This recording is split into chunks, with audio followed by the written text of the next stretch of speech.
Assalamualaikum ayah bunda, semoga sehat selalu. Kini Nia sedang mengantri sembari menunggu namanya dipanggil didampingi oleh Budina dan Pak Rama. Pastinya ada Risa yang sedang asik duduk dengan tenang di tengah-tengah Pak Rama dan Nia sembari memakan coklat yang dibawakan oleh omnya nanti. Nia yang gugup hanya memandangi ruangan yang akan menjadi tempat dirinya dan Ilham sidang. Om Ilham minta coklat seperti punya Risa. Ranyek Dini secara tiba-tiba dan membuat semua keluarga Ilham ke arah Dini lalu menoleh ke arah Risa yang sedang fokus menikmati coklatnya. Ilham yang mendengar ranyekan Dini pun dengan segera menganggukkan kepalanya lalu bangkit dari duduknya dan berjalan mendekati Risa. Ilham berdiri tepat di hadapan Risa yang membuat Nia dan Pak Rama menatapnya dengan was-was. Lalu Ilham mendudukkan dirinya menyamai tingginya dengan Risa. "Hei anak papa," ucap Ilham dengan lembut sembari mengusap lembut rambut Risa. Risa tidak menjawabnya. Dia malah menoleh ke arah sang mama dan opanya. Lalu dilihatnya kembali wajah papanya yang berada di depannya saat ini. Papa boleh tidak meminta coklat yang Risa makan? Kak Dini juga mau coklat milik Risa sayang?" ucap Ilham dengan tidak tahu dirinya. Dan hal tersebut membuat Nia, Pak Rama dan Budina terkejut dan menatap Ilham tidak percaya. Risa menggelengkan kepalanya sembari menyembunyikan coklat yang dia pegang. "Sedikit saja ya sayang. Kasihan Kak Dini menangis itu," ucap Ilham yang masih berusaha agar Risa memberikan coklatnya kepada sang keponakan. "Siniin coklatnya sayang. Nanti kamu minta saja sama Oma, Opa atau Mama lagi." "Ya," lanjut Ilham sembari berusaha meraih coklat yang berada di tangan Risa. Melihat perlakuan Ilham akhirnya Nia geram dengan sendirinya. "Sayang, Mama minta coklatnya ya. Nanti Mama ganti yang lebih banyak," ucap Nia yang langsung diangguki oleh Risa. Dengan senang hati Risa memberikan coklatnya kepada sang mama. Ilham tersenyum menoleh ke arah Nia. Melihat Nia yang berdiri pun Ilham dengan segera juga berdiri dari hadapan Risa. "Makasih ya Nia, kamu sudah membantuku memintakan coklat itu dari Risa. Sini coklatnya agar aku kasihkan ke Dini. Kasihan Dini sedari tadi menangis," ucap Ilham dengan enteng dan merasa tidak bersalah. Nia menatap ke arah Ilham lalu ditatapnya keluarga Ilham yang menyaksikan kejadian mereka dari tempat duduknya. Nia menghiraukan kehadiran Ilham di depannya. Dia berjalan mendekat ke arah Dini. Lalu dia bersimpuh di depan Dini. "Dini mau ini?" tanya Nia yang membuat Dini mengangguk dengan senang sembari mengangkat tangannya ingin meraih coklat dari Nia. Dini tersenyum kala Nia membawa coklat di hadapannya kali ini. Tetapi saat tangan Dini ingin meraihnya, tiba-tiba Nia menjatuhkan coklat tersebut dengan sengaja. Perlakuan Nia tak luput dari perhatian kedua keluarga tersebut. Tanpa bicara apapun, Nia dengan segera berdiri dan melangkah sembari sengaja menginjak coklat yang dia jatuhkan lagi membuat semua yang melihatnya terkejut akan perlakuan Nia kepada Dini. Dan Dini menangis dengan keras. Bahkan orang tua Nia pun tidak percaya apa yang dilakukan oleh Nia. "Satu sama, kau menyakiti anakku, maka aku akan membalasnya dengan lebih kejam," ucap Nia kala dia berjalan melewati Ilham. Ilham terdiam kala mendengar ucapan dari Nia. Tanpa diduga sebelum Nia jauh melangkah dari hadapannya Ilham dengan kuat menggenggam tangan Nia. Nia menatap Ilham yang sedang menggenggam kuat tangannya. "Apa yang kamu lakukan kepada Dini?" "Nia?" tanya Ilham mengintimidasi. "Kamu buta? Atau pura-pura buta?" Bukannya menjawab, Nia malah bertanya kembali kepada Ilham. "Nia, harusnya kamu sadar, Dini itu keponakan kesayanganku. Maka kamu juga harus berbaik hati juga dengan Dini," jawab Ilham yang membuat Nia semakin tidak percaya. Nia menghempaskan tangannya dengan kasar hingga terlepas dari Ilham. "Dia keponakan kamu, dan aku tidak menganggap dia keponakan aku. Dan lagi aku lebih menyayangi anakku daripada keponakan kesayangan kamu itu," ucap Nia sembari menekan kata keponakan kesayangan kamu. "Kamu tidak bisa begitu Nia. Itu tidak adil," ucap Ilham berusaha menahan bentakan untuk Nia. "Adil kamu bilang? Kamu bicara kepadaku soal adil? Bahkan kamu sendiri saja tidak bisa bersikap adil terhadap anakku. Kenapa aku harus bersikap adil terhadap keponakanmu?" jawab Nia yang membuat Ilham terdiam. "Anakmu hampir mati kelaparan dan kamu diam saja. Sedangkan kamu membelikan semua apa yang keponakan kamu itu mau. Lauk yang enak, mainan yang bagus, mengajaknya liburan bersama. Itu yang kamu anggap adil. Lanjut Nia yang sengaja mengeraskan suara agar beberapa orang mendengar ucapannya. Satu lagi, anak kamu terluka karena keponakan kamu. Apa yang kamu lakukan? Hanya diam seperti orang buta yang tidak dapat melihat kesakitan anakmu Ilham. Ucapan Nia kini benar-benar membuat hati kedua orang tuanya sakit. Bu Maya yang mendengar ucapan Nia pun segera beranjak dari tempat duduknya dan berjalan menghampiri Ilham dan Nia. Sudahlah, Nia, malu didengar orang. Lagian kan itu juga sudah masa lalu. Lebih baik kamu dan Ilham perbaiki saja demi Risa. Bukankah begitu lebih baik, Bu Dina?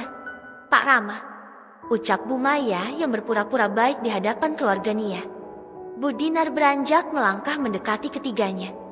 Dia menatap aneh ke arah sang besannya itu. Bukankah itu yang Bu Maya inginkan? Maunya Bu Maya, Nia dan Ilham berpisah, bukan?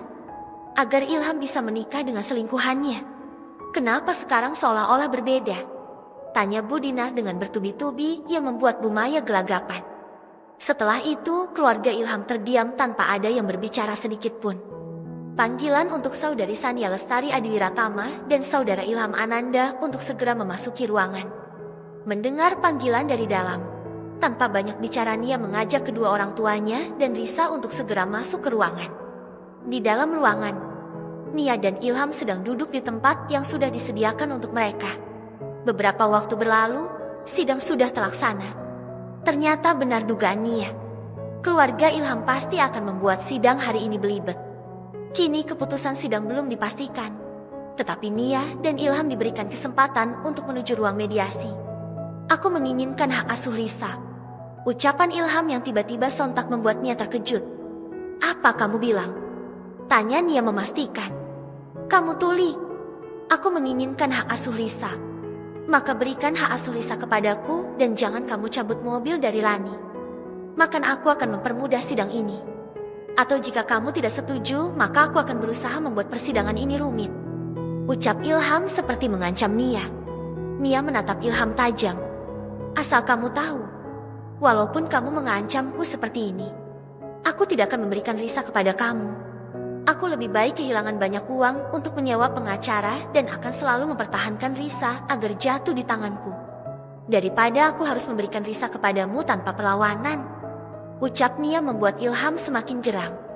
Kamu tahu, jika kita berhasil bercerai, maka kamu akan dicap jelek oleh orang-orang karena kamu akan menjadi janda anak satu. Jawab Ilham tak ingin kalah. Lebih baik seperti itu daripada aku harus hidup di keluarga jahanamu itu. Dan satu lagi, jika kamu lupa, aku hanya ingin mengingatkan bahwasanya aku mempunyai bukti yang akan berhasil menyeretmu ke penjara. Ucap Nia tidak kalah dan langsung pergi meninggalkan Ilham sendirian. Ilham yang mendengar ucapan Nia pun hanya diam. Dia takut dengan apa yang diucapkan oleh Nia itu benar adanya. Nia mempunyai banyak bukti kesalahan Ilham. Dan sewaktu-waktu Nia bisa saja membuat Ilham berada di penjara. Setelah sidang dinyatakan diundur dan akan diulang lagi minggu depan, keluarga Nia memutuskan untuk pulang. Tetapi sebelum pulang mereka memutuskan untuk makan siang bersama di kafe milik Nia dan Nio. Kini di dalam perjalanan menuju kafe, apa yang aku takutkan kejadian juga kan akhirnya. Ucap Nia dengan tiba-tiba. Apa yang Ilham minta di ruang mediasi tadi, nak? Tanya Pak Rama kepada sang putri. Hak asuh Risa dan dia juga meminta untuk tidak mencabut mobil itu. Jawaban Nia sukses membuat Nio, Bu Dinar dan Pak Rama terkejut. Gila saja dia minta yang bukan haknya. Ucap Nio yang geram. Padahal tadi hampir semua bukti dariku itu jelas dan sudah disepakati oleh hakim. Tapi gara-gara Ilham yang mengajukan permohonan untuk ditunda semuanya, jadi berantakan. Lanjut Nio yang disetujui oleh Pak Rama. Nia menghembuskan nafasnya sembari menyenderkan kepalanya di jendela mobil. Dia memijat keningnya yang terasa pusing. Ternyata tidak semudah itu untuk membuat keluarga Ilham menyerah. Kukira dia tidak memakai pengacara, ternyata dia juga memakainya. Ucap Nia. Kenapa kamu berpikiran begitu? Kini Bu Dinar yang ganti angkat bicara. Bunda tidak tahu saja betapa pelitnya keluarga mereka. Jawab Nia yang membuat semuanya langsung mengangguk mengerti. Sabar saja, semoga sidang kedua dipermudah oleh Allah. Ucap Bu Dinar. Amin. Jawab Nia dengan singkat. Kini mobil yang dikendarai oleh Nio akhirnya sudah sampai di area parkir kafe. Mereka dengan segera turun dari mobil dan melangkah memasuki kafe yang disambut oleh beberapa pelayan kafe dengan ramah. "Kita makan di mana? Atau di ruanganku saja?" tanya Nia kepada keluarganya. Pak Rama menggelengkan kepalanya. "Makan di sini saja sembari melihat-lihat kondisi kafe ini," jawab Pak Rama yang disetujui oleh Budina. "Ya sudah, kalau begitu kalian cari tempat duduknya. Aku ke kasir sebentar," jawab Nia sembari melangkah berjalan menuju ke area kasir. Pak Rama, Budina, Nio dan Risa berjalan mencari tempat duduk yang menurut mereka nyaman dan santai. Akhirnya Pak Rama melihat tempat lesehan yang kosong. "Di situ saja, kita makan dengan lesehan pasti lebih nikmat," ucap Pak Rama yang membuat Budinar menatap ke arah ia. Nio dan Risa hanya mengikuti kemauan Pak Rama dan Budinar. Akhirnya mereka memutuskan untuk makan di tempat lesehan yang memang disediakan di kafe oleh Nia dan Nio. "Desainnya bagus dan nyaman. Ayah suka," ucap Pak Rama sembari melihat sekelilingnya. Budinar menanggapi ucapan sang suami dengan menganggukkan kepalanya setuju. "Iya, selain nyaman untuk tempat nongkrong anak muda, juga nyaman untuk tempat berkumpulnya keluarga besar," ucap Budinar menimpali ucapan Pak Rama. Nio tersenyum mendengar komentar dari kedua orang tuanya. Pantas saja omset selalu naik dan tempatnya selalu ramai dikunjungi orang-orang. Lanjut Budinar lagi. "Nio dan Kak Nia sengaja membuat desain ini ayah bunda, agar tidak jenuh saja. Kebanyakan kafe memang hanya untuk tongkrongan anak muda. Tetapi kita membuat perbedaan tersendiri. Bagi keluarga ataupun hanya sekedar nongkrong biasa akan dibuat senyaman mungkin," jawab Nio yang semakin membuat kedua orang tuanya bangga. "Tapi ingat seberapa besar pendapatan kamu dan kakak dan seberapa ramai usaha kalian. Kalian jangan sampai merubah diri kalian. Harus tetap menjadi diri kalian yang sekarang. Mengerti nak?" ucap Pak Rama memberi pengertian kepada Nio. Nio dengan senyuman yang tulus pun hanya menjawabnya dengan menganggukkan kepalanya. Beberapa menit kemudian ia berjalan menghampiri mereka. "Makanannya sudah aku pesankan. Tinggal menunggu saja," ucap Nia sembari menaiki ke tempat lesehan yang dipilih keluarganya. "Untung yang lesehan masih tersisa. Jadi aku bisa memesan semua menu di sini." "Hehehehe," lanjut Nia yang membuat semuanya menoleh dan menatapnya tidak percaya. "Ayolah ayah, bunda, Nio. Sedari tadi kita melawan keluarga Ilham yang licik. Pasti itu sangat buang-buang tenaga. Jeti harus makan dengan banyak," ucap Nia yang paham dengan tatapan mereka. "Tapi ya tidak semuanya juga dong Kak," keluh Nio. Dia tahu pasti nanti jika tidak menghabiskan semua makanannya yang ada orang tua mereka pasti akan mengomel. Sembari menunggu pesanan mereka, dan mereka sedang berbincang pun dikagetkan dengan suara yang tidak asing bagi mereka. "Wah, memang kafe pilihan Rani dan Ana sangat mewah. Kita akan makan sepuasnya di sini," ucap Bu Maya yang terlihat norak di mata pengunjung lain. "Ibu, bisa biasa saja tidak? Norak banget. Malu tahu dilihatin orang," ucap Rani yang menatap sekelilingnya dengan malu. "Apa sih orang kesini kita juga membayar?" jawab Bu Maya dengan sinis. Kini keluarga Ilham berjalan mencari tempat yang cocok. Berhubung keluarga mereka banyak, mereka harus mencari tempat yang luas untuk menampung mereka. "Di tempat lesehan itu saja Bu, Mas," ucap Ana yang melihat tempat lesehan tidak jauh dari keluarga Nia. Semuanya mengangguk dan berjalan ke tempat yang ditunjuk oleh Ana. Wah, ternyata orang miskin mampu makan di tempat seperti ini pula ya. Remeh Bu Maya kala melihat keluarga Nia sedang berkumpul. Halah, palingan mereka memesan makanan yang paling murah dan pastinya satu untuk semua, hahaha, ucap Rani menimpali ucapan sang ibu. Nia yang mendengar ucapan Bu Maya dan Rani pun hanya memutar bola matanya enggan membalas. Keluarga Nia lebih memilih diam tanpa menanggapi ucapan mereka. Bu Maya yang geram karena tidak dihiraukan oleh keluarga Nia pun berjalan dengan cepat ke arah tempat yang mereka pilih. "Pesan saja semuanya. Nanti ada Ilham yang membayarnya. Kan Ilham bekerja di perusahaan besar, pasti gajinya gede dong," ucap Bu Maya yang sengaja dengan suara yang keras agar terdengar oleh keluarga Nia. Tetapi beda halnya dengan Ilham. Kala mendengar ucapan sang ibu, dia langsung melototkan matanya terkejut. Lalu dia berbisik kepada ibunya, "Bu, pesanannya yang paling murah dan jangan banyak-banyak ya." Kan ibu tahu aku baru saja dipecat dan tanggunganku banyak sekali. Bisik Ilham kepada sang ibu. Tetapi ternyata bisikannya dapat didengar oleh Randa yang sedari tadi diam tidak ingin ikut campur. Sudahlah kamu diam saja.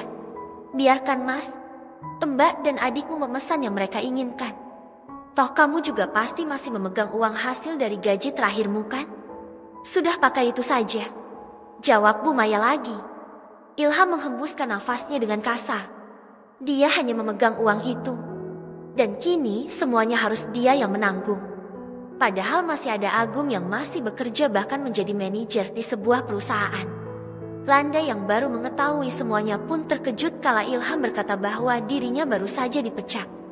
Berarti Ilham sekarang bukanlah seorang karyawan di sebuah perusahaan besar lagi. Pikir Randa. Beberapa saat kemudian, pesanan dari keluarga Nia pun sampai. Dan keluarga Ilham dibuat terkejut akan semua makanan yang disajikan di depan keluarga Nia. Idi yakin bisa membayar semua makanan itu. Ucap Bu Maya yang membuat pelayan yang sedang menyajikan makanan milik Nia menoleh ke arah keluarganya. Hati-hati Mbak, nanti di hutang malah bikin kafe ini bangkrut lagi. Lanjut Bu Maya yang masih menghina keluarga Nia. Nia memberi isyarat kepada pelayannya untuk diam saja. Sang pelayan yang paham pun akhirnya memilih pergi dan melanjutkan pekerjaannya. Keluarga Nia memakan pesanan mereka dengan lahap tanpa memperdulikan kehadiran keluarga Ilham.